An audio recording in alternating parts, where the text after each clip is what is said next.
Welcome to the channel students. तो इस video में हम ऑर्गेनिक में से एक बहुत ही इम्पोर्टेंट टॉपिक जो है वो यहाँ पर एक्सप्लेन करेंगे। तो इससे पहले हम ऑर्गेनिक की रिवीजन के टोटल 3 पार्ट्स में आप लोगों के लिए बना चुका हूँ। वो प्लीज़ आप लोगों ने सभी पार्ट्स को ज़रूर सुन लेना है। नीचे डिस्क्रिप्शन में उन सभी पार्ट्स के आप लोगों को मिल जाएंगे links.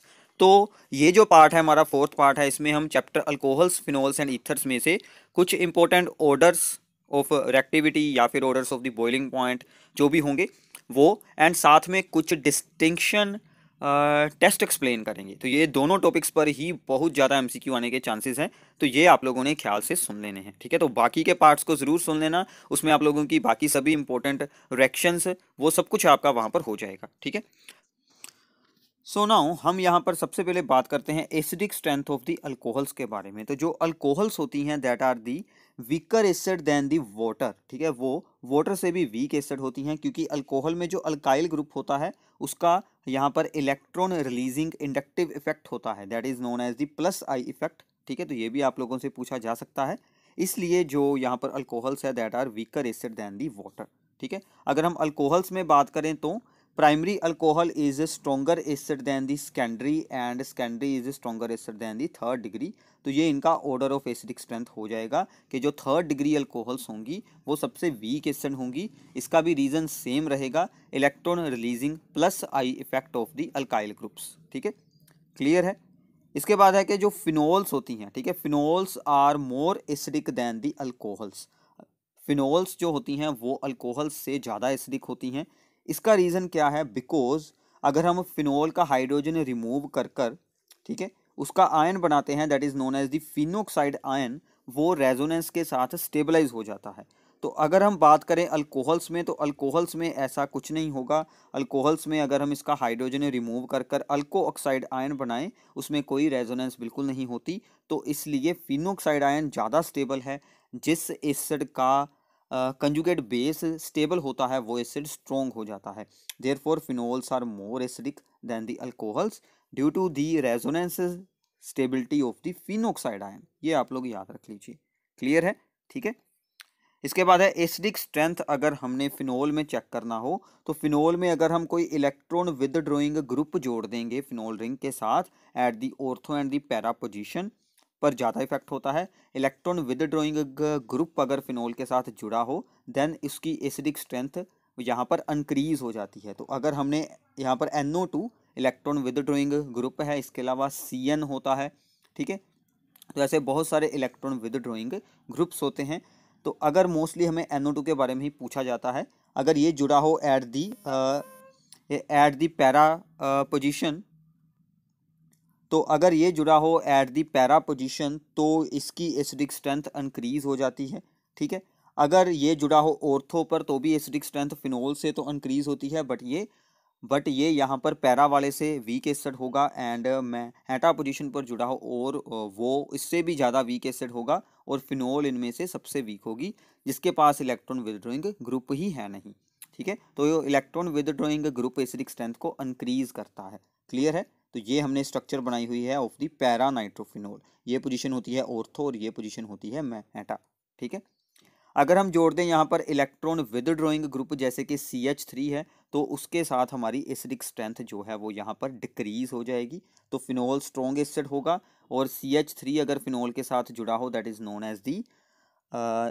Known as the cresol. तो ऑर्थो वाला सबसे वीक एसिड होगा, उससे थोड़ा सा स्ट्रॉन्ग होगा यहाँ पर उससे थोड़ा सा स्ट्रॉन्ग होगा पैराक्रेसोल, उसके बाद आएगा मेटाक्रेसोल, और सबसे स्ट्रॉन्ग रहेगा फिनोल।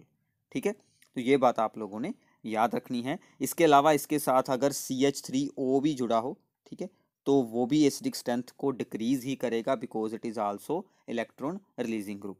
क्लियर है? इसके बाद अगर हम यहाँ पर बात करें तो इन्होंने इसकी ही एक एग्जांपल दी हुई है कि प्रोपेन 1 ओल, ठीक है, सबसे वीक एसिड है। ठीक है, क्योंकि ये एक यहाँ पर अल्कोहल है। ठीक है, उसके बाद आता है 4 मिथोक्सी फिनोल। ठीक है, फिनोल आ गई क्योंकि phenols are more acidic than alcohol, but इसके साथ जुड़ा है मिथोक्सी ग्रुप। तो मिथोक्सी जुड़ा है CH3O, तो वो एक इलेक्ट्रॉन रिलीजिंग ग्रुप है, तो ये वीक एसिड हो गया। उसके बाद आ गई फिनोल, उसके बाद आ गया फिनोल में हमने ज्वाइन कर दिया 3 नाइट्रोफिनोल यानी कि मेटा पोजीशन पर। तो अगर हम इलेक्ट्रॉन विदड्रॉइंग ग्रुप 2 या 2 से ज़्यादा लगा दें तो जितने ज़्यादा ग्रुप्स होंगे उतना स्ट्रॉन्ग वो एसिड बनेगा। तो यहाँ पर है 3,5 डाई नाइट्रोफिनॉल, वो और ज़्यादा स्ट्रॉन्ग एसिड है।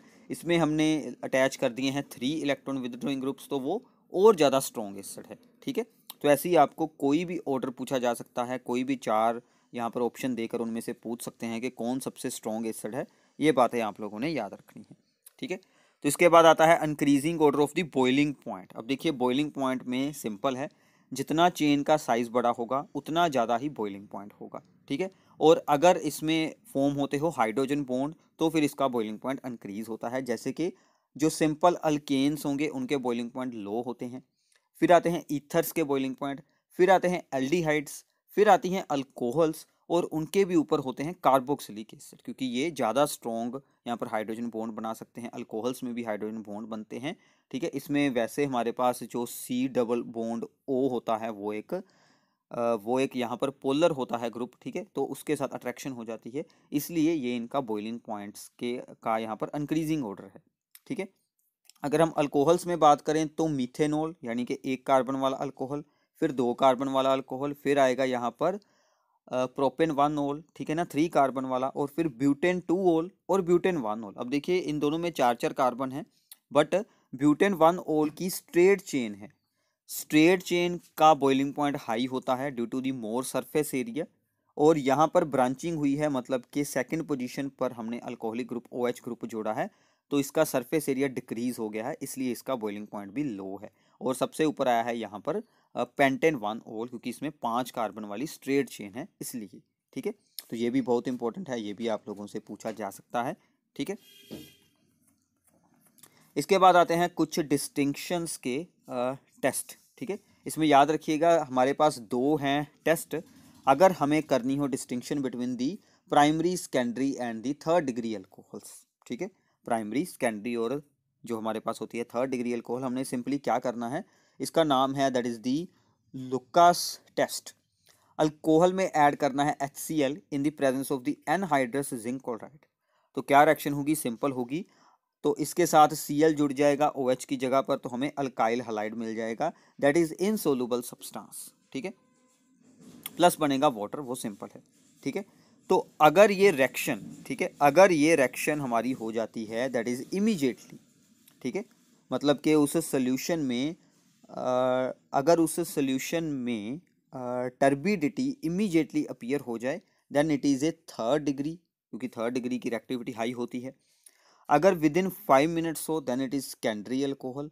अगर अगर वहाँ पर 5 मिनट्स के बाद भी ना हो तो हम इसे हीट कर कर देखेंगे, अगर हीट करने पर हो जाए तो ये प्राइमरी। ठीक है, तो ये आप लोगों ने याद रखना है। इस पर आप लोगों को कोई भी MCQ या फिर असर्शन रीजन प्रॉब्लम बनाकर दे सकते हैं, सो प्लीज़ इसे याद रखिएगा। इसके अलावा एक हमारे पास इसका और मेथड है primary, secondary and third degree में डिस्टिंक्शन के लिए, that is known as the Victor Meyer's test. ठीक है, अब इसमें क्या होता है, ये काफ़ी हमारे लिए यहाँ पर सिंपल है। हमने अल्कोहल में ऐड करना है फॉस्फोरस एंड आयोडीन, मतलब अल्कोहल को हमने चेंज कर लेना है अल्काइल हलाइड में। ठीक है, अल्काइल हलाइड की रिएक्शन करवाएंगे AgNO2 के साथ। ठीक है, तो AgNO2 के साथ क्या होता है, NO2 अटैच हो जाएगा, तो हमारे पास क्या बन जाएगा, नाइट्रो अल्केन मिल जाएगा। नाइट्रो अल्केन में हमने ऐड करना है HNO2। अब HNO2 हम जब डाइजोनियम साल्ट बनाते हैं उस वक्त हमने इसे बनाया था। HNO2 का मतलब क्या होता है, NaNO2 एंड HCl। ठीक है, वो इसमें ऐड करेंगे। ठीक है, उसको ऐड करने के बाद आपने यहाँ पर अल्कली ऐड कर देना है। अल्कली मतलब सोडियम हाइड्रोक्साइड का सोल्यूशन। अगर तो वहाँ पर आ गया ब्लड रेड कलर तो इसका मतलब वो है प्राइमरी अल्कोहल। अगर आ गया ब्लू कलर तो वो बन जाएगा सेकेंडरी। अगर वो सोल्यूशन रहेगा यहाँ पर अगर वो सोल्यूशन यहाँ पर रहेगा colourless then it is a third degree alcohol. ठीक है, इसमें मैंने आपको सिर्फ बेसिक बताया है, इनकी जो एग्जैक्ट रिएक्शंस होती हैं, फॉर्मूलाज बनते हैं, उनको आप लोग छोड़ सकते हैं, सिर्फ इतना आप लोग याद रख लें। ठीक है, तो मोस्टली चांसेस जो हमारा ऊपर वाला था टेस्ट इसके ही आने के होते हैं। ठीक है, अब इसके अलावा अगर हमें अल्कोहल्स एंड फिनोल्स में करनी हो डिस्टिंक्शन तो हम क्या क्या यूज़ करेंगे। ठीक है, बहुत इंपॉर्टेंट रिएक्शंस हैं। सबसे पहली है ब्रोमीन वाटर टेस्ट। फिनोल की रिएक्शन विद ब्रोमीन वाटर, अगर आप लोगों ने फिनोल वाली रिएक्शंस की वीडियो को ध्यान से सुन लिया है तो आपको ये ज़रूर अंडरस्टैंडिंग हो जाएगी। फिनोल की रिएक्शन करवाएं विद ब्रोमीन वाटर तो क्या होगा, 2,4,6 सभी पोजीशंस पर ब्रोमीन अटैच हो जाता है, ठीक है, फिनोल के, तो वो बन जाते हैं वाइट प्रेसिपिटेट्स। और अल्कोहल के साथ ऐसा कोई वाइट प्रेसिपिटेट नहीं बनेगा। सेकेंड ऑप्शन आता है यहाँ पर, that is of the coupling reaction, ये भी हमने उसमें एक्सप्लेन की है। तो इसमें हम क्या करते हैं, इसमें हम फिनोल की रिएक्शन विद डाइजोनियम साल्ट करवाते हैं, ठीक है, in the ice cold mixture. तो हमें क्या मिल जाती हैं, डाइज बन जाती हैं, एजो डाई बनती है, ठीक है। और अल्कोहल्स में ऐसा जो ऐसी डाइज नहीं बनती। थर्ड एक ऑप्शन और है हमारे पास, हम करवा सकते हैं फेरिक क्लोराइड सोल्यूशन के साथ इसकी रिएक्शन, ठीक है। तो न्यूट्रल फेरिक क्लोराइड सोल्यूशन के साथ इसकी रिएक्शन करवाएंगे तो फिनोल वाला सोल्यूशन अपना कोई स्पेसिफिक कलर शो करेगा, बट अल्कोहल में ऐसा कुछ नहीं होगा, ठीक है। तो ये आप लोग याद रखिएगा कि अगर हमें अल्कोहल एंड फिनोल में डिस्टिंक्शन करनी हो तो रिएक्शंस इनकी ऑलरेडी पिछली वीडियो में हो गई हैं, वहाँ से आप लोग देख सकते हैं। यहाँ पर मैंने आपको एक बार बता दिया है कि इनका क्या क्या यूज़ होता है। क्लियर है? तो प्लीज़ इस वीडियो को अपने सभी फ्रेंड्स के साथ शेयर करना, और ऐसे आपकी ऑर्गेनिक के अगर जो भी और कोई भी अगर हमारे टॉपिक होंगे तो आपको इसके जो अगले पार्ट में वो सभी कुछ मिल जाएगा। Thanks for watching the video.